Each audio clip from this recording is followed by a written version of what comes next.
EP3 of our ICD-10 educational webinar series. I am Lorraine Guys, and I'll be your moderator for the afternoon. For those joining us on Meta, Facebook, and YouTube Live, welcome and thank you. And I will then give an opportunity to my panelist to introduce himself. Thank you, Lorraine. Thank you for the invitation. I'm Dr. Henning du Toit. I am a cardiac surgeon active in Windhoek, recently retired and now putting my energy into health economics and clinical governance. I sit on the board of NMC, where I'm the vice chairman, and I also sit on the management committee of NAMAF. So I've got oversight into both areas of the healthcare system, as it were. Thank you very much, Dr. du Toit, for that brief introduction. You are indeed the perfect candidate for the questions today, as our focus today is on core governance. However, I'll recap on what the previous sessions covered. Session 1 had covered what ICD-10 is and why Namibia is implementing it as effective of the 1st of July 2026. Session 2 covered how ICD-10 ensures claims and processed correctly. Today we are going to look at the question on how ICD-10 codes protect member benefits and rights. The session looks beyond claims processing into systems fairness, accountability, and rights protection. We explore ICD-10 as a governance and safeguarding tool for members across the healthcare system.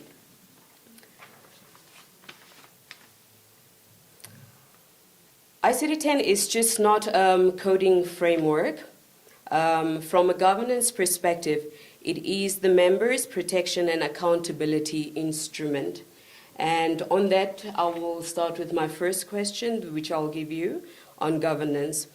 From an industry governance perspective, how does ICD-10 code or ICD coding protect member benefits and rights on a system level?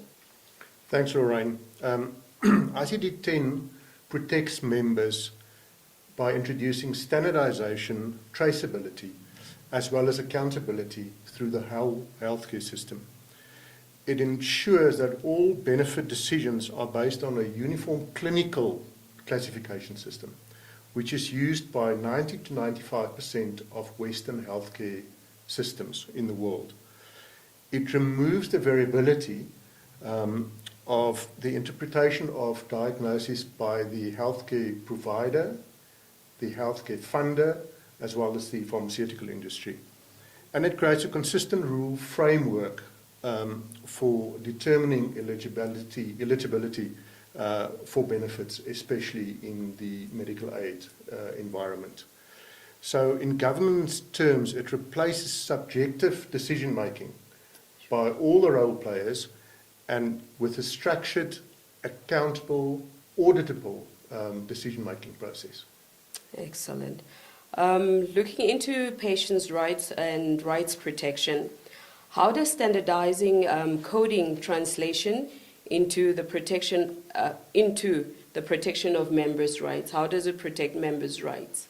Okay, ICD-10 ensures that all members are assessed using the same clinical language. So the ICD-10 code, for those of you who don't know yet, is a code which is ascribed to every single disease known.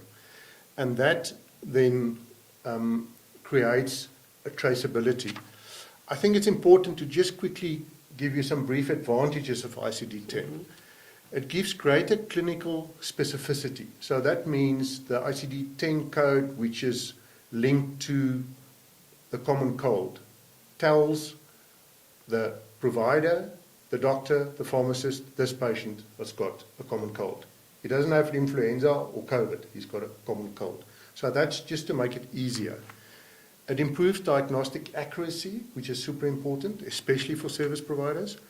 And then it improves on the medical aid side, better billing and reimbursement accuracy, which is important for the funder as well as the service provider.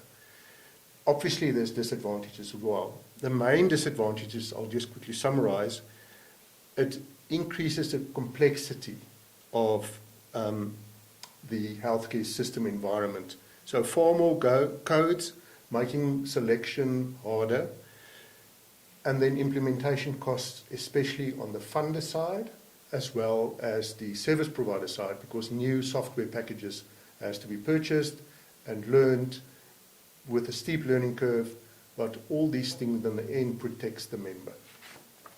Okay, thank you very much for that information on the advantages and the disadvantages that it comes with. In terms of accountability and transparency, how does ICD-10 improve transparency and accountability in protecting the members' rights? Okay, I think the most the important word here is traceability.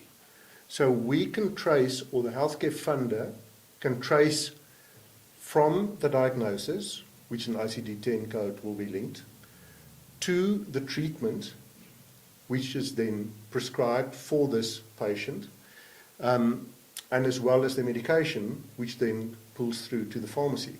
So the whole line is linked onto the ICD-10 code. For influenza or for a common cold again, it will tell you that the patient's got a common cold.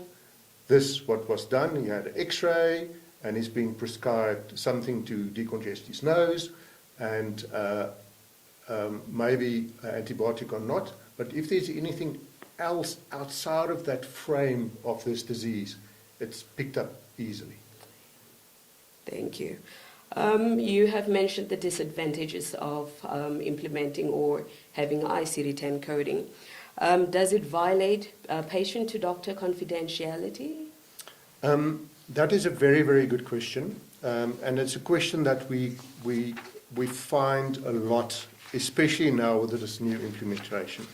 And the short answer is no, it does not violate patient-doctor confidentiality.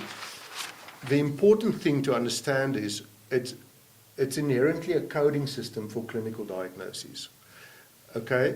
And it standardizes treatment, diagnoses, and special investigations, as well as the pharmacy side. Where the risk comes in the confidentiality, is how these data is used, okay?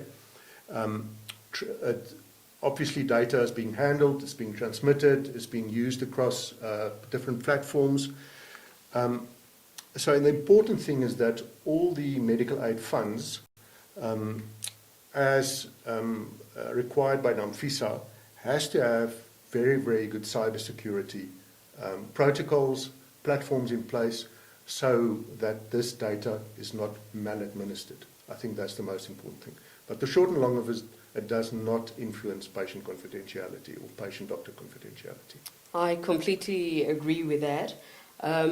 In terms of it being a coding language, it actually makes it a little bit more confidential.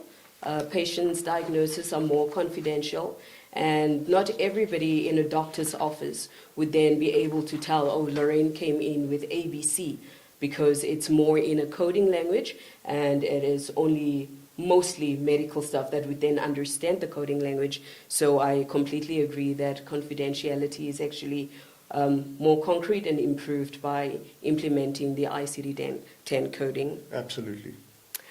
If we have to look at fraud control without compromising the rights of the patient, how does ICD-10 balance fraud prevention and protection of legitimate member rights, would you say? Thanks, Lorraine. That is another very important question in which ICD-10 coding plays a very big role. We talk about fraud, waste, abuse, and corruption. We've added a C, so it's FWAC. And ICD-10 can be used across the board, from funders to service providers to pharmacies to allied healthcare providers, to look at fraud, waste, and abuse and corruption. And this is the most important thing in our industry where we lose money or funds. And that is from the funder's perspective, as well as the service provider perspective. So it allows target identification of anomalies. So AI is the buzzword in our lifetime or our generation, and AI has got very, very powerful tools that can use ICD-10 to flag anomalies. That's the most important thing. It is not based on individual codes or individual members. It is based on a cohort of codes and individuals, and it flags then if there's any anomalies. And that is where ICD-10 plays a very big role in fraud, waste and abuse and corruption. Definitely. I would also just add on there to say that it makes claims accuracy is better. Claims are paid according to what the patient is definitely then diagnosed with, and that will then curb on fraud and waste. You won't have any hidden cost coming in, because what the fund would then pay is what the member has been treated for. So like you said, if it's a common cold, we cannot add anything else. If common cold has been coded, we cannot add medication or any other treatment for something else. So in that way, it will definitely curb on fraud and waste from the funder's side as well. In terms of equity and fairness in benefits, how does ICD-10 promote equity in how members access their benefits? Basically, it ensures that the benefits are then consistent. It's evidence-based. We know what the patient is treated for. And it's comparable across all members. So if you've got 500 members with flu or with a common cold in the winter, we all know those members got the same code, they get the same medication, they've got the same outcomes, and we can flag then the outliers to say, okay, this patient developed pneumonia, he ended up in the ICU, and we can see there's a legitimate problem. Whereas if we have 80% of people with common flu being diagnosed with pneumonia and ending up in the ICU, then we know there's something else going on. So from a clinical service provider point of view, and from a healthcare funder point of view, it's very important that we have this data so we can look at a cohort of patients, not individual patients, and that again is where the confidentiality issue comes in. Definitely. In the health systems, definitely good data collection, more accuracy in data collection on a national level as well in terms of what the nation is suffering from. That's what it definitely will help us with. Before we close, I would like to give a final question. If members should remember one thing only from or how ICD-10 code protects their rights, what should this be? Okay, to wrap up, Lorraine, I think it's important that member benefits are then applied or supplied consistently, transparently. Transparency is very, very important in our environment. And fairly. If you have a common cold or you've got a severe terminal illness, you want to be treated fairly by the funder as well as by the service provider. So your diagnosis must be linked to your ICD-10 code, and then everybody knows, and you will be treated fairly. So I think that is super important, and all these things are obviously then based on clinical evidence-based medicine, which is super important for us as service providers as well as funders, that it's evidence-based so that we know the medication that you're receiving for your illness has been tested, tried, and proven to help. So what we can then say to round it up is it's transparency, it's fairness for the members. They are able to, or they can trace and see what they have been treated for is definitely what they have been diagnosed with, and that there's nothing hidden that is being claimed from their funds. That is very, very important because each member gets a claim statement. And on that claim statement is your ICD-10,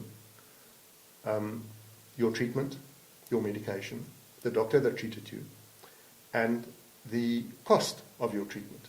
And it's transparent, everybody knows what's going on. It's easy then to spot fraud, waste and abuse because it transcends generations, patients, doctors, service providers, pharmacies, everywhere. And that is very important that we contain that and save money for the member and for the fund. Definitely do agree. So with my closing remarks, definitely I do agree that ICD-10 coding is a universal language that all healthcare providers then know or communicate through. And this will curb on fraud and waste. Members will be able to have accountability or know what they have been treated for. Overclaiming would then be curbed as well, and in that way we will have healthy funds that will last us for some years to go. In my final and closing remarks, ICD-10 is a governance tool that protects fairness in healthcare. It strengthens transparency, accountability, and equity. It ensures members' rights are embedded in the system itself, not left to self-interpretation, as Dr. Dutoit had previously told us as well. And this brings us to the end of our session, if there are any questions from those who are watching live.